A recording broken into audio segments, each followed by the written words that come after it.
بسم اللہ الرحمن الرحیم۔ السلام علیکم ورحمۃ اللہ وبرکاتہ۔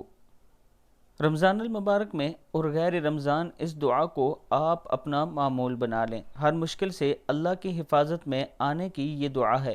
نبی اکرم صلی اللہ علیہ وآلہ وسلم صبح و شام ان کلمات کو کبھی ترک نہیں فرمایا کرتے تھے، یعنی صبح و شام ضرور پڑھتے تھے۔ دعا کیا ہے؟ بسم اللہ الرحمن الرحیم۔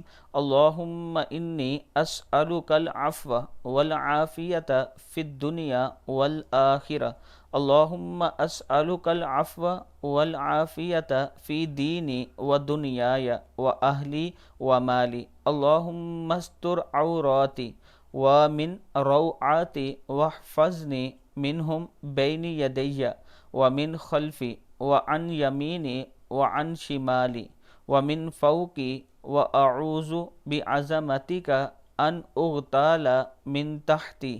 صدق اللہ العظیم۔ اللہ تعالی ہم سب کو اس پر عمل کرنے کی توفیق عطا فرمائے۔